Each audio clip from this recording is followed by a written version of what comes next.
পাহাড়, মেঘ আর এক অফুরন্ত নীরবতার মাঝে এক স্বপ্নের নাম সান্দাকফু।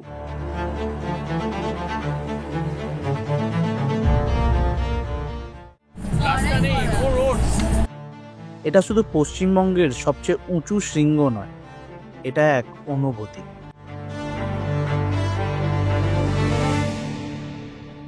যেখানে আকাশ ছুঁয়ে দাঁড়িয়ে আছে এভারেস্ট, কাঞ্চনজঙ্ঘা, লোৎসে আর মাকালু।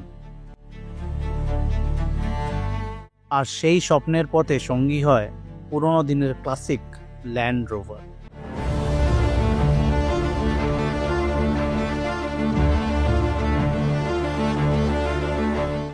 একটা সময়কে ধরে রাখা পথ, একটা সাহসিকতার গল্প।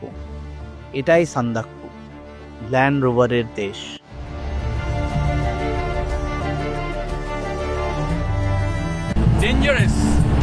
আজকের এই ভ্লগে থাকবে আমাদের 5 জনের সান্দাকফু ভ্রমণের কাহিনী, আর সেই সফরে নিয়ে যাব আপনাদেরকেও। চলুন তাহলে শুরু করা যাক সান্দাকফুর কাহিনী।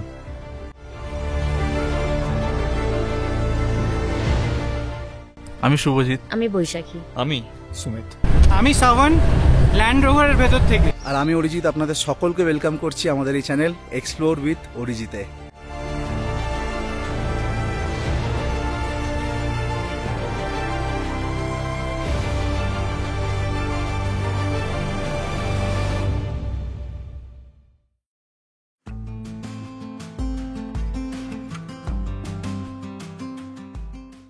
ছাব্বিশে মে শনিবার বিকাল 5:30 নাগাদ আমরা বেরিয়ে পড়লাম।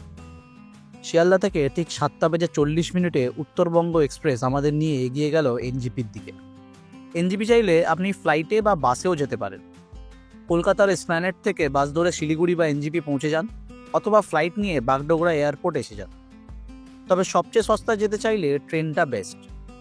রাতে ট্রেন ধরুন, ভোরবেলা এনজিপি পৌঁছে যান।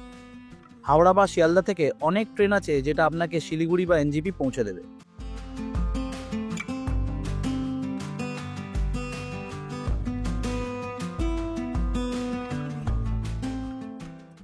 স্টেশনের বাইরে থেকেই আপনি প্রাইভেট বা শেয়ার্ড গাড়ি পেয়ে যাবেন।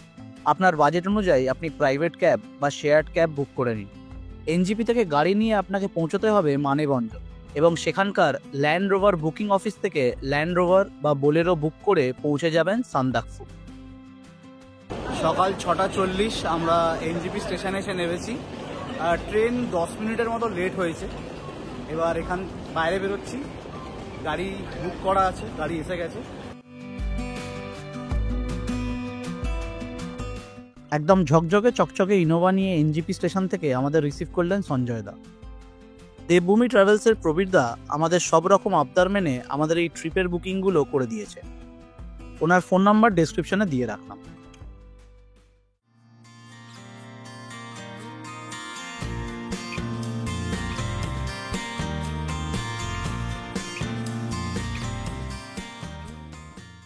ফাইনালি আমরা এনজিপিকে পেছনে ফেলে এগিয়ে চললাম পাহাড়ের দিকে। রাস্তায় যেতে যেতে আপনাদের সাথে আমাদের প্ল্যানটা শেয়ার করে নিই। আমরা এনজিপি থেকে মানেভঞ্জন গিয়ে সেখান থেকে ল্যান্ড রোভারে করে টুংলিংয়ে প্রথম রাত এবং সান্দাকফুতে দ্বিতীয় রাত কাটাবো। তৃতীয় দিন সান্দাকফু থেকে দার্জিলিংয়ে গিয়ে আমরা 3 রাত থাকবো আর ঘুরে দেখবো দার্জিলিং ও তার আশেপাশের জায়গাগুলো। এই ভিডিওতে আপনাদের সাথে শেয়ার করব আমাদের টুংলিং আর সান্দাকফু ঘুরে দেখার এক্সপিরিয়েন্স।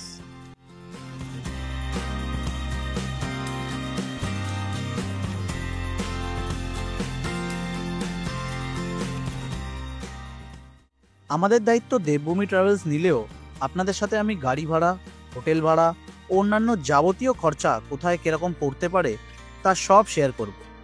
তাই ভিডিওটা কোথাও স্কিপ করবেন না। আর ভিডিওর ডেসক্রিপশনে আমাদের ডিটেল ট্যুর প্ল্যান আর যাবতীয় ফোন নাম্বার দিয়ে রাখলাম, যাতে আপনারা আপনাদের ট্রিপটা সাজিয়ে নিতে পারেন।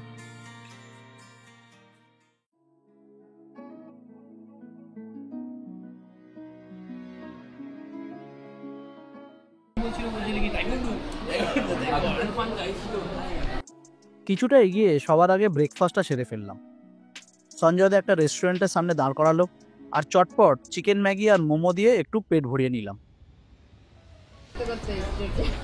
ফাটাফাটি। চিনি দেয়নি? ঠিক আছে, ভালো লাগছে।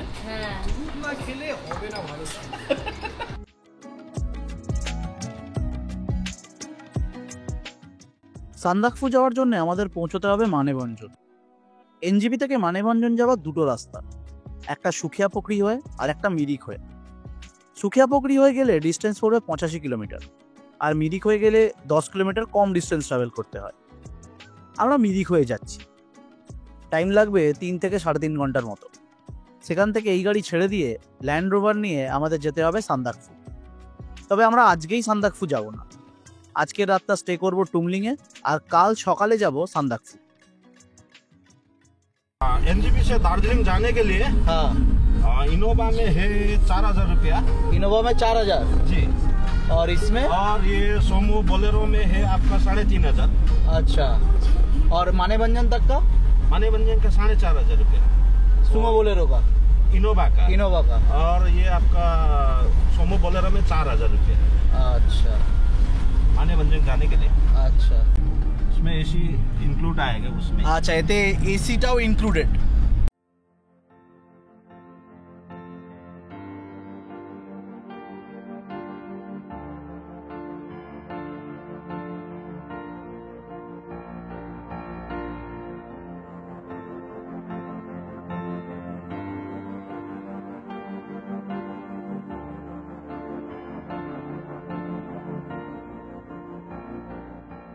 একটু পাহাড়ে উঠতে না উঠতেই প্রকৃতি নিজের রূপ বদলাতে লাগলো। দুচোখ ভরে এই দৃশ্য দেখে কথা হারিয়ে ফেলছি মাঝে মাঝে। আমার অসাধারণ লাগে পাহাড়ের এই আবহাওয়া। এই রাস্তায় কি যে ম্যাজিক আছে তা জানি না। যতই মন খারাপ হোক না কেন, এই রাস্তার চারিপাশে পাহাড়ি দৃশ্য দেখে মন যেন নিজে থেকেই আলাদা খুশিতে মেতে ওঠে। হাওয়া লাগছে, এবার মনে হচ্ছে এবার জ্যাকেটটা বার করতে হবে।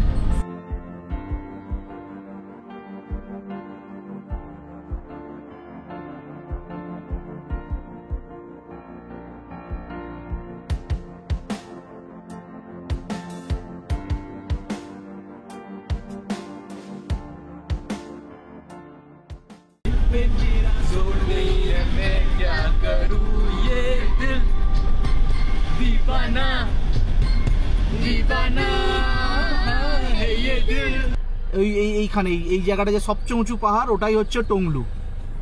ওখান থেকে তো আমরা আজকে সান্দাকফু যে যাব, তো ওই টংলুর ওপর দিয়েই যাব। ওখান থেকে আরো উপর, ওখান থেকে আরো উপরে আছে। আচ্ছা, সান্দাকফু। তো ওখান থেকে আরো উপরে সান্দাকফু, তো ওটা হচ্ছে টংলু।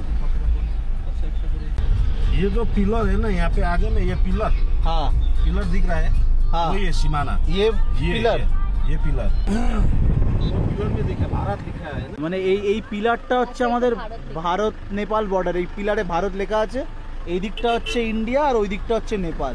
মানে এই দিকটা, এই রাস্তার এই দিকটা হচ্ছে পুরোটা নেপাল। দেখুন ওয়েলকাম টু নেপাল লেখা আছে।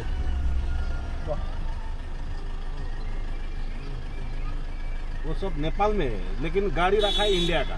अच्छा, वो घर सब नेपाल में है, हाँ लेकिन वो सब गाड़ी देखे सब इंडिया का गाड़ी है। हाँ। हम लोग का पैसा सब वहाँ पे जा रहा है। संतपुर में ड्रोन उड़ाया, हाँ, सबको जेल हो गया, सबको 10 आदमी का। यहाँ नेपाल नहीं छोड़ा। वो जो ये सीमा सुरक्षा बल है ना, ये हाँ, हाँ, SSB, हाँ। उन लोगों ने पकड़ लिया था। अच्छा उन लोग ने पकड़ के फिर ये पुलिस को दे दिया। अच्छा, ऊपर बॉर्डर एरिया है ना, वो ऊपर में वो ड्रोन अलाउड नहीं। कितना साल का होता है जेल? जेल उन लोग का तो मुझे तो इतना तो पता नहीं, लेकिन वो लोग का जेल हो गया वो पता है। আপনি যদি সান্দাকফু বা টুমলিং এর দিকে আসেন, আপনি ড্রোন ভুলেও নিয়ে আসবেন না।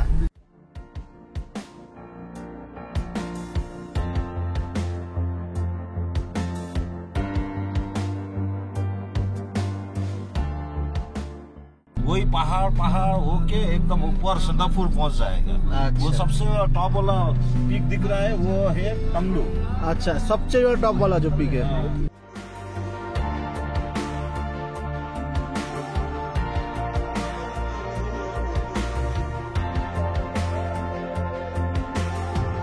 यहाँ पे ब्लैक पैंथर भी है। हाँ, ब्लैक पैंथर तो बहुत डेंजर कभी है। मतलब किसी को देखने को मिलता है कि नहीं?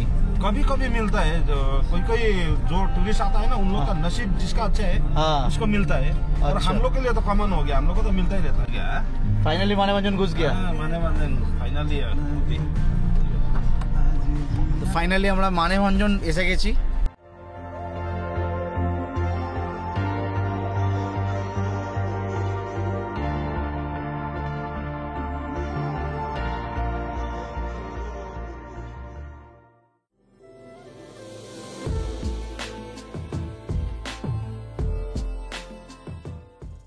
ইন্ডিয়া নেপাল বর্ডারে অবস্থিত মানেভঞ্জনের ব্যাপারে একটা ইনফরমেশন জেনে রাখা খুব দরকার। এই জায়গাটা হলো ইন্ডিয়া আর নেপালের ভালো বন্ধুত্বের প্রতীক। কারণ কোনো মেজর ফর্মালিটি ছাড়া শুধু নিজের আইডি কার্ড দেখিয়ে আপনি বর্ডার ক্রস করে নেপালের মাটিতে পা রাখতে পারবেন।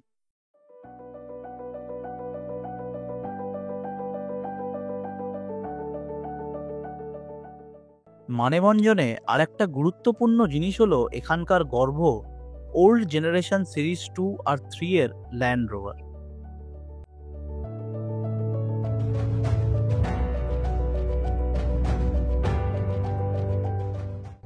যার জন্য এই জায়গাকে ল্যান্ড অফ ল্যান্ড রোভারও বলা হয়।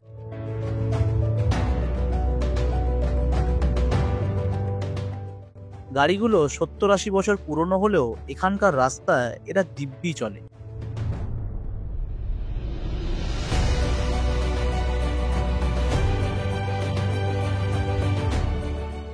মানেভঞ্জনের এই ল্যান্ড রোভার শুধু যাত্রার একটা অংশ নয়, এটা নিজেই সান্দাকফু ট্রিপের এক স্পেশাল অভিজ্ঞতা।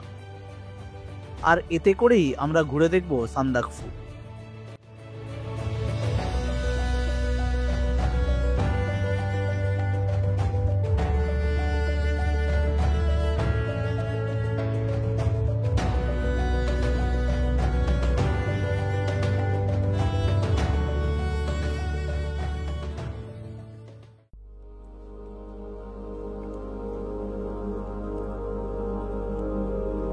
সান্দাকফু যাওয়ার জন্য ল্যান্ড রোভার আপনাকে মানেভঞ্জনের বুকিং কাউন্টার থেকে বুক করতে হবে।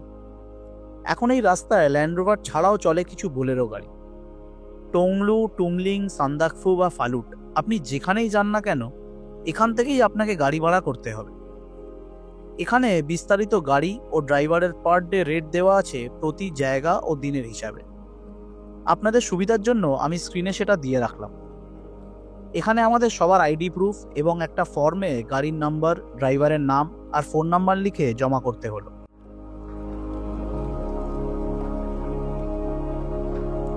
উপরে নাকি জিনিসপত্রের প্রচণ্ড দাম, তাই আমরা নিজে থেকেই জল আর যাবতীয় টুকটাক খাবার দাবার কিনে নিয়ে যাচ্ছি। কারণ ওপর থেকে কেনা 10 টাকা জিনিসটা 20 টাকা কেনার কোনো মানে হয় না। এরকম 70 বছর পুরনো ল্যান্ড রোভারে বসে আপনাদের এক্সপিরিয়েন্সটা একটু শেয়ার করুন।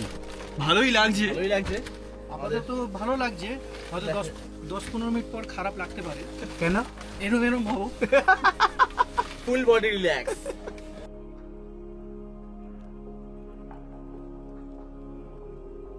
মানেভঞ্জনে সিঙ্গলীলা ন্যাশনাল পার্কের এন্ট্রি ফিজ আপনাকে পেমেন্ট করতে হবে, যেটা হলো জনপ্রতি 20 টাকা করে। মানে 20 রুপিস পার হেড ন্যাশনাল পার্কের এন্ট্রি দিতে হচ্ছে।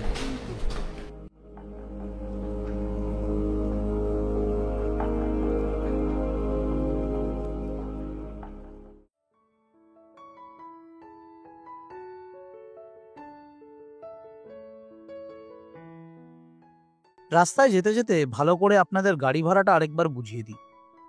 আমরা যেমন সান্দাকফু যাব, কিন্তু আজ টুমলিংয়ে স্টে করব। সান্দাকফু যাওয়ার আপ ডাউনের গাড়ি ভাড়া হলো 5500 টাকা। ড্রাইভারদা আমাদের সাথে দুরাত থাকবে, তার খরচা হলো 1500 টাকা পার নাইট, মানে আমাদের দুরাতের জন্য 3000 টাকা। তাহলে টোটাল খরচা পড়ছে 8500 টাকা। ঠিক সেরামই আপনি যদি ফালুট যান তাহলে গাড়ি ভাড়া পড়বে আপ ডাউন মিলিয়ে 9000 টাকা। আর যে কদিন থাকবেন সেই অনুযায়ী ড্রাইভারের জন্য আপনাকে দিতে হবে পার নাইট 1500 টাকা করে। বাকি অন্যান্য জায়গাতে ড্রপ বা নাইট স্টে করার জন্য কোথায় কেরাম রেট এই চার্টে দেওয়া আছে, আপনি আপনার প্ল্যান অনুযায়ী হিসাব করে নিতে পারবেন।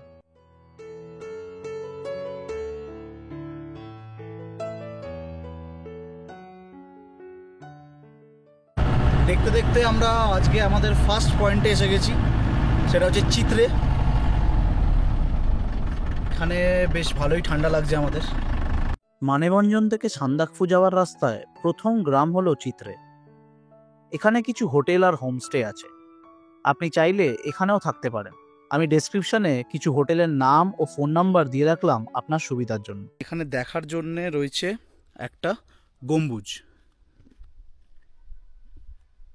এইটা। এখানে একটা মনেস্ট্রিও আছে, ওই যে।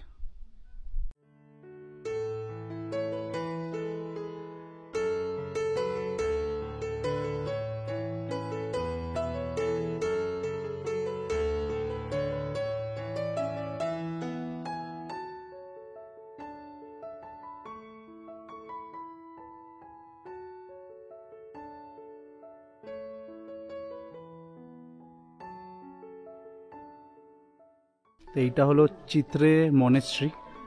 আপনাকে গাড়ি এসে নামাবে, সেখান থেকে একটুখানি নেবে এলে, ডাউন হিলে একটুখানি নেবে এলেই হচ্ছে চিত্রে মনেস্ট্রি। প্রচণ্ড শান্ত জায়গা। এখানে এসে আপনি চাইলে 1-2 দিন থাকতেও পারেন। অফবিট লোকেশন, খুব সুন্দর, খুব সুন্দর জায়গা।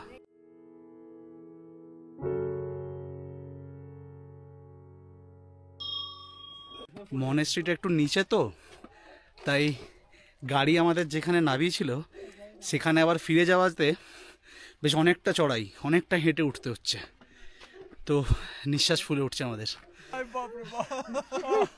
এই গাড়িটাকে এখানে আনতে বল না।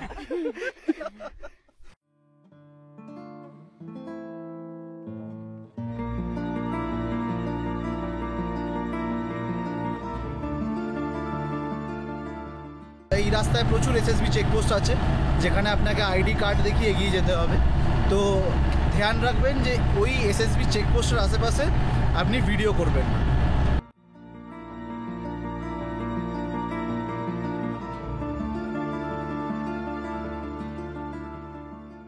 চিত্রের পর আমরা এখন যে গ্রামটায় দাঁড়িয়ে আছি সেই গ্রামটার নাম হচ্ছে লামাদুরু। এই যে রাস্তাটা আপনি দেখছেন, এটা ইন্ডিয়ার মধ্যে পড়ে। আর যে বাড়িগুলো আছে এগুলো সব নেপালের মধ্যে পড়ে। মানে এক পা ফেললে ইন্ডিয়া রাস্তা, আর যেই আপনি হোটেল বা বাড়ির মধ্যে ঢুকবেন সেগুলো নেপাল। লামাদুরুতে 2-3টে খাবারের দোকান আছে, আপনি চাইলে এখানে কিছু ব্রেকফাস্ট বা লাঞ্চ আপনি করতে পারেন। ম্যাগি, থুকপা, মোমো।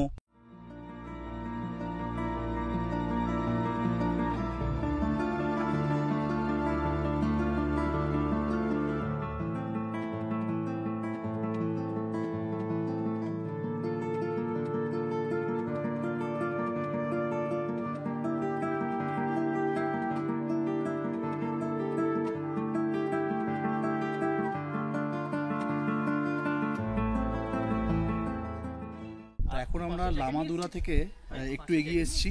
এই গ্রামটার নাম হচ্ছে মেঘমা। এখানে বেশ ভালো ঠান্ডা হাওয়া দিচ্ছে, তো আমরা জ্যাকেট ফ্যাকেট সবাই বার করে নিয়েছি। মানে এবার জ্যাকেট না পরলেই না আর কি। তো এখানে একটা ছোট্ট মনেস্ট্রি আছে, এখন যদিও মনেস্ট্রিটা বন্ধ।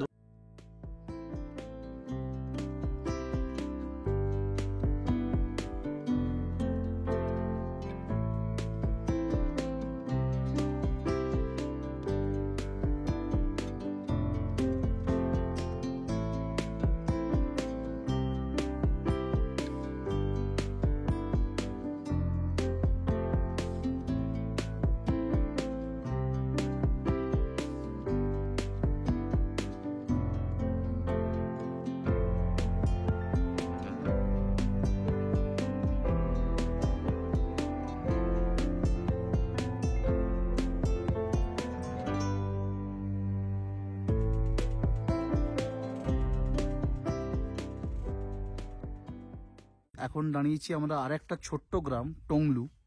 এখানেও কিছু হোমস্টে আছে থাকার জন্য, তার নাম এবং নাম্বার আমি আপনাকে ডেসক্রিপশনে দিয়ে দেবো। এখানেও প্রচুর লোক থাকেন। যারা টুমলিংয়ে থাকতে চান না তারা এখানেও থাকতে পারেন। এখান থেকেও কাঞ্চনজঙ্ঘার অসাধারণ ভিউ পাওয়া যায়। তবে আজকে মেঘ করে আছে বলে ভিউটা কাঞ্চনজঙ্ঘা দেখা যাচ্ছে না, তবে এখান থেকে দার্জিলিং শহর পরিষ্কার দেখা যাচ্ছে।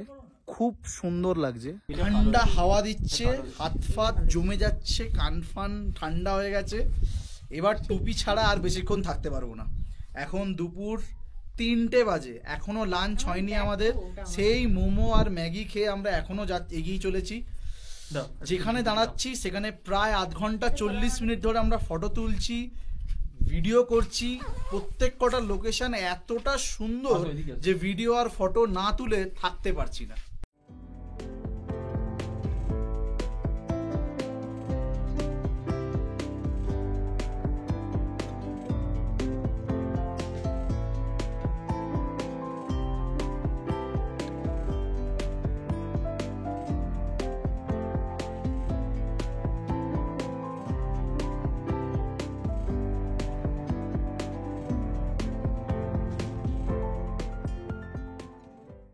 আমরা এখন টুমলিং পৌঁছে গেছি।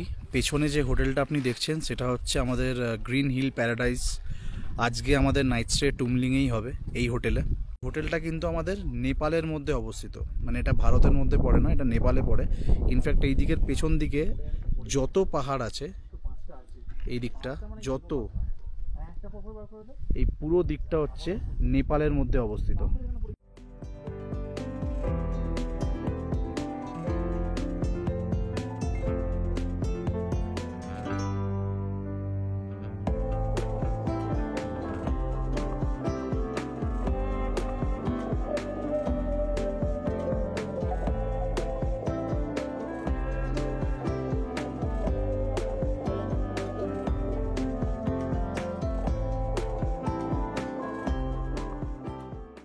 টুমলিংয়ের হোটেল গ্রিন হিল প্যারাডাইজের রুমটা যথেষ্ট ভালো। দুখানা বেড আছে, এদিকে একটা বেড, এখানে একটা বেড। যথেষ্ট পরিষ্কার পরিচ্ছন্ন, বাথরুমটাও খুবই ভালো, সব রকম ফ্যাসিলিটিস রয়েছে, প্রচুর রুম রয়েছে এই হোটেলে। ডেসক্রিপশানে আমি হোটেলের ফোন নাম্বার দিয়ে দেবো। তো আপনি যদি এখানে আসেন এবং এই হোটেলটা বুক করতে চান তাহলে অবশ্যই ফোন করে বুক করতে পারেন। এখানে আমাদের খাবার দাবারের প্যাকেজ ইনক্লুডেড। হোটেলের রুম ভাড়া কত সেটা আমি কিছুক্ষণ পর রিসেপশানে গিয়ে জেনে আপনাকে জানাচ্ছি। এখন খুব খিদে পেয়েছে, লাঞ্চ করব। অলরেডি লেট হয়ে গেছে, 3:30 বাজে এখন। চলুন আগে লাঞ্চটা শেষ করি এবং দেখি লাঞ্চে এখানে কি কি দিচ্ছে আমাদেরকে। লাঞ্চে খেলাম গরম গরম ভাত, ডাল, স্যালাড, স্কোয়াশের তরকারি, ডিমের কারি, বেসন দিয়ে করলা ভাজা আর পাঁপড়। চাইলে ঘিও নিতে পারেন। অবেলা হলেও গরম গরম খাবার মানে আলাদা সুখ।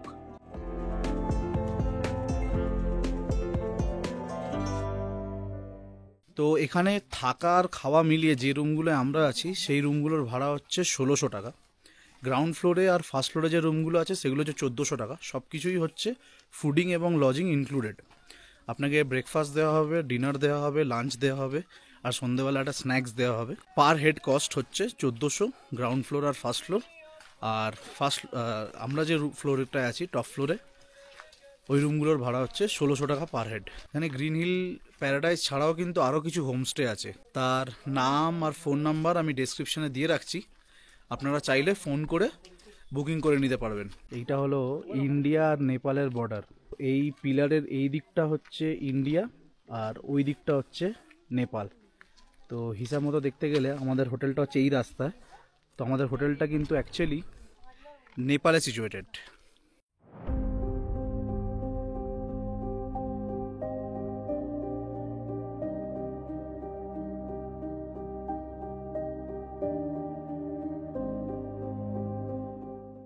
নেপাল সীমান্ত ঘেঁষা এক ছোট্ট নিরিবিলি পাহাড়ি গ্রাম টুমলিং।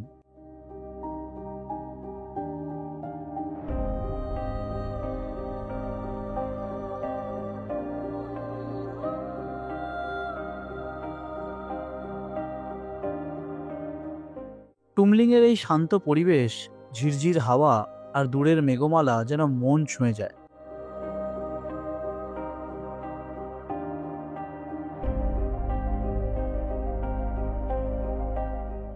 যারা প্রকৃতিকে ভালোবাসেন, পাহাড়ে হারিয়ে যেতে চান, তাদের জন্য টুমলিং এক আদর্শ ঠিকানা।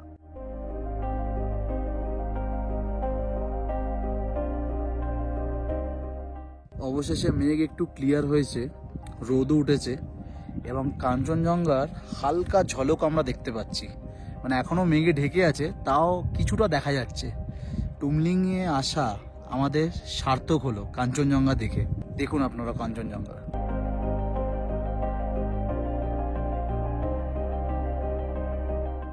টুমলিং থেকে কাঞ্চনজঙ্ঘা খুব স্পষ্ট দেখা যায়, আর এই দৃশ্য একবার দেখলে জীবনে ভোলা যায় না। শান্ত পরিবেশ, ঠান্ডা হাওয়া, আর সামনে দাঁড়িয়ে থাকা কাঞ্চনজঙ্ঘা, এই সব মিলিয়ে টুমলিং যেন এক স্বপ্নের জায়গা।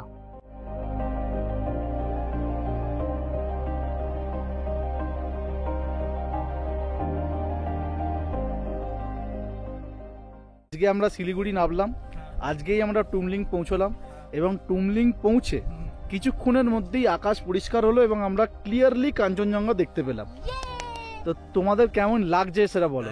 বলেছিলাম আমার ভাল লাগে। গাড়িতে বলেছিলাম আমরা দেখবো ভীষণ ভালো আমরা লাগছে, পাবো। ভীষণ। So this is যেমন ঠান্ডা তেমন Here সুন্দর it is. ভিউ।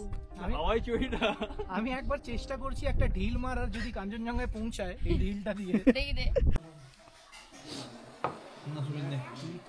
সন্ধ্যেবেলা স্ন্যাক্স, ভেজ পকোড়া আর ব্ল্যাক টি।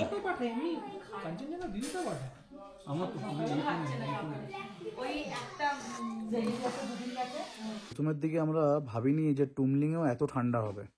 ফার্স্টে ভেবেছিলাম টুমলিংয়ে খুব একটা বেশি ঠান্ডা হবে না, বাট যত সন্ধে হচ্ছে ঠান্ডাটা তত বাড়ছে।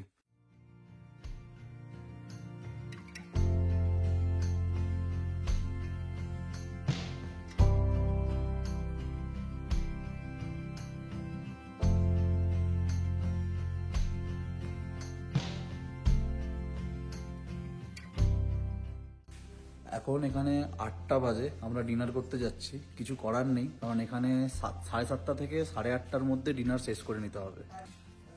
পুরো গরম গরম ভাত আর গরম গরম রুটি, আলু সোয়াবিনের তরকারি, তার সাথে আলু ভাজা। চিকেন নেই? দেবে দেবে। জলের মধ্যে রাখা হয়। পেঁয়াজ দেবো। গরম গরম খাবারটা বহুত ভালো। তোমাদের কেমন লাগছে? পুরো দার্জিলিং শহরটা দেখা যাচ্ছে, অসাধারণ লাগছে। জানি না ক্যামেরায় কতটা ভালো ভিডিওতে উঠছে, তবে অসাধারণ লাগছে, জাস্ট ফাটাফাটি। ডিনার করে আজকে শুয়ে পড়বো এবং কালকে সকালবেলা 10টার সময় আমাদের গাড়ি আসবে, গাড়ি এসে আমাদেরকে নিয়ে যাবে সান্দাকফু।